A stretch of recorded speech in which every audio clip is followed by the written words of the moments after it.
आखिरी ऑर्डर। कब्रिस्तान की डिलीवरी रात का समय था। आसमान पर काले बादल गरज रहे थे और हल्की हल्की बारिश की बूंदें जमीन को भिगो रही थीं।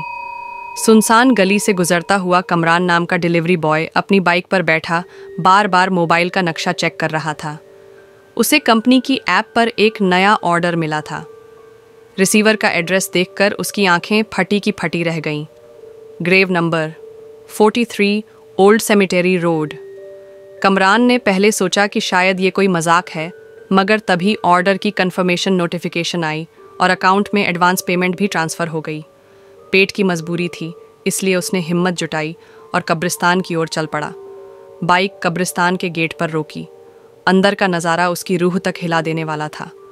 घुप अंधेरा, हवा के झोंके में हिलती सूखी टहनियाँ और चारों तरफ उल्लुओं की डरावनी आवाज़ें। कमरान ने पक्का इरादा किया और प्लास्टिक का बैग हाथ में लेकर कब्रिस्तान में कदम रखा। हर कदम पर दिल धड़कने लगा। चलते चलते जब वह कब्र नंबर 43 तक पहुंचा तो उसकी सांस अटक गई। कब्र पर किसी इंसान का धुंधला सा साया बैठा था। धुंध में लिपटा वो अस्तित्व बिल्कुल सन्नाटे में बैठा था। कमरान ने कांपती आवाज़ में कहा, डिलीवरी, आपका ऑर्डर।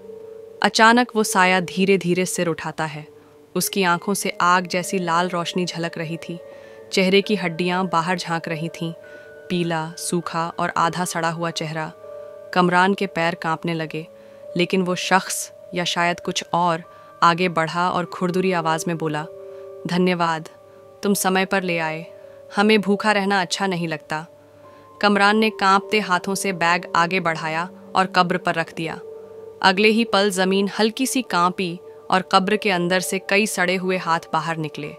उन्होंने बैग खींचकर अंदर ले लिया। कमरान की आंखों के सामने डिब्बा खुल गया। अंदर से खून की बदबू उठी। वो खाना नहीं था, बल्कि इंसानी मांस। कमरान चीखना चाहता था, मगर आवाज़ गले में ही अटक गई। कब्र के अंदर से खाने की चबाने की आवाज़ें आने लगीं। चप चप, कड़कड़, हड्डियों के टूटने की कर्र कर्र। फिर वही साया दोबारा सिर उठाकर बोला, तुमने पहला ऑर्डर पहुंचा दिया, अगला भी तुम ही लाओगे, हमेशा। कमरान ने भागने की कोशिश की, मगर उसके पैर जैसे ज़मीन से चिपक गए थे। तभी कब्र नंबर 43 के आसपास की दूसरी कब्रें भी हिलने लगीं। एक एक कर सड़ी गली लाशें निकलने लगीं।